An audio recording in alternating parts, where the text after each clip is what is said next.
Hello, Kannada താരമായ യാഷിന്റെ ഒന്നുകൂടി വ്യക്തമാക്കി പറഞ്ഞാൽ നമ്മുടെ റോക്കി ബോയുടെ KGF സിനിമ നിർമ്മിച്ച ഹോംബാല ഫിലിംസ് നിർമ്മിച്ച മറ്റൊരു കന്നഡ ചിത്രമാണ് കാന്താര. 15 കോടി ബഡ്ജറ്റിൽ ഒരുങ്ങിയ ചിത്രം ഇപ്പോൾ ലോകമെമ്പാടുമായി 15 കോടിയുടെ 10 മടങ്ങ് കളക്ട് ചെയ്തിട്ടുണ്ട്. അതായത് 150 കോടി രൂപ ക്രോസ് ചെയ്തിട്ടുണ്ട്. ഒരു കാര്യം ഉറപ്പിച്ചു പറയാൻ, ചിത്രം ഒരു 3 ദിവസം കൊണ്ട് തന്നെ 200 കോടി മറികടക്കുമെന്നത്. ഏതായാലും സിനിമയുടെ മലയാളം ഡബ്ഡ് വേർഷൻ നാളെ ഒക്ടോബർ 20-നാണ് റിലീസ് ചെയ്യാൻ പോകുന്നത്. ദീപാവലി പ്രമാണിച്ച് റിലീസ് ചെയ്യാൻ പോകുന്ന 2 മലയാള ചിത്രങ്ങളുടെ പ്രീസെയിൽ കളക്ഷൻ ന്യൂസ് ഇപ്പോൾ പുറത്തു വന്നിട്ടുണ്ട്. ഒന്നാമത്തെ ചിത്രം പുലിമുരുകൻ എന്ന ഡബിൾ ബ്ലോക്ക് ബസ്റ്റർ മലയാള ചിത്രത്തിനു ശേഷം വൈശാഖ് ലാലേട്ടൻ കൂട്ടുകെട്ടിലൊരുങ്ങിയ മോൺസ്റ്റർ എന്ന ചിത്രത്തിന്റെ ഇപ്പോഴത്തെ അഡ്വാൻസ് ബുക്കിംഗ് കളക്ഷനായിട്ട് വരുന്നത് 38 ലക്ഷം രൂപയാണ്. ഒരു തരക്കേടില്ലാത്ത കളക്ഷൻ തന്നെയാണ് ചിത്രത്തിന് നേടിയെടുക്കാൻ സാധിച്ചിട്ടുള്ളത്.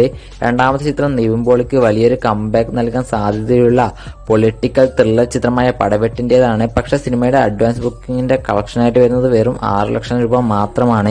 എന്നിരുന്നാലും സിനിമയ്ക്ക് ഫസ്റ്റ് ഡേ പോസിറ്റീവ് റെസ്പോൺസ് ആണ് ലഭിക്കുന്നതെങ്കിൽ ചിത്രം വേറെ ലെവലായി മാറും എന്ന കാര്യം ഉറപ്പാണ്. ഈ 2 സിനിമകളിൽ നിങ്ങൾ ഏറ്റവും കൂടുതൽ കാത്തിരിക്കുന്നത് ഏത് ചിത്രത്തിനായിരിക്കുമെന്നൊന്ന് കമന്റ് ചെയ്യുക.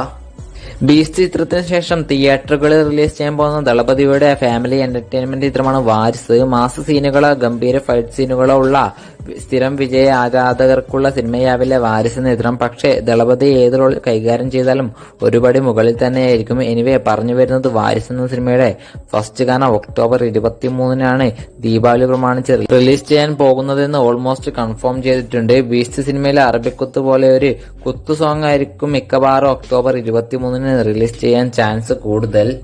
ഷിജു വിൽസൺ നായകനായി എത്തിയ ബിഗ് ബഡ്ജറ്റ് മലയാള സിനിമയാണ് 19-ാം നൂറ്റാണ്ട്. ഏതാണ്ട് 25 കോടിയാണ് സിനിമയുടെ ബഡ്ജറ്റായിട്ട് കണക്കാക്കുന്നത്. തിയേറ്ററുകളിൽ നിന്ന് നല്ലൊരു കളക്ഷൻ ലഭിച്ചെങ്കിൽ പോലും ബഡ്ജറ്റായി 25 കോടി രൂപ തിയേറ്ററുകളിൽ നിന്ന് സിനിമയ്ക്ക് മറികടക്കാൻ സാധിച്ചിട്ടുണ്ടായിരുന്നില്ല. പക്ഷേ ബിസിനസ് കളക്ഷനിലൂടെ ചിത്രം ലാഭം നേടിയെടുത്തിട്ടുണ്ട്.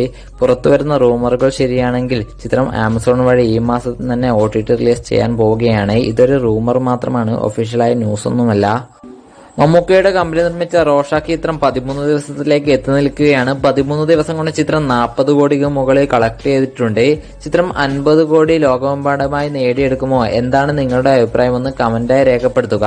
മോശം റെസ്പോൺസ് ലഭിച്ചിട്ടും വിജയ് സിനിമ ആയതുകൊണ്ട് മാത്രം തിയേറ്ററുകളിൽ 100 കോടി അടിച്ച ബീസ്റ്റ് എന്ന തമിഴ് സിനിമയുടെ വേൾഡ് ടെലിവിഷൻ സംപ്രേഷണം ഒക്ടോബർ 24-ന് വൈകിട്ട് 6:30-ക്ക് സൺ TV വഴി നടക്കാൻ പോവുകയാണ്.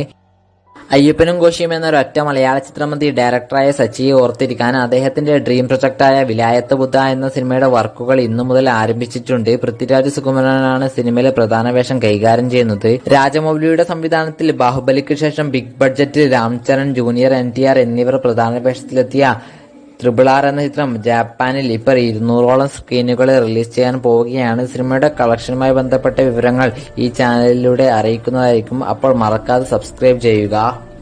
തെലുങ്കിലും തമിഴിലും ഒരുമിച്ച് ചിത്രീകരിച്ച ചിത്രമായ കണം അല്ലെങ്കിൽ ഒക്കെയൊക്കെ ജീവിതം എന്ന പേരിൽ അറിയപ്പെടുന്ന ചിത്രം ഇപ്പോൾ സോണി ലീവ് വഴി OTT റിലീസ് ചെയ്യപ്പെട്ടിട്ടുണ്ട്. ചിത്രം ആവശ്യമുള്ളവർ ഒന്ന് എടുത്ത് കണ്ടു നോക്കുക. അപ്പോൾ മറ്റൊരു വീഡിയോയുമായി വരുന്നവരെ എല്ലാവർക്കും ബൈ.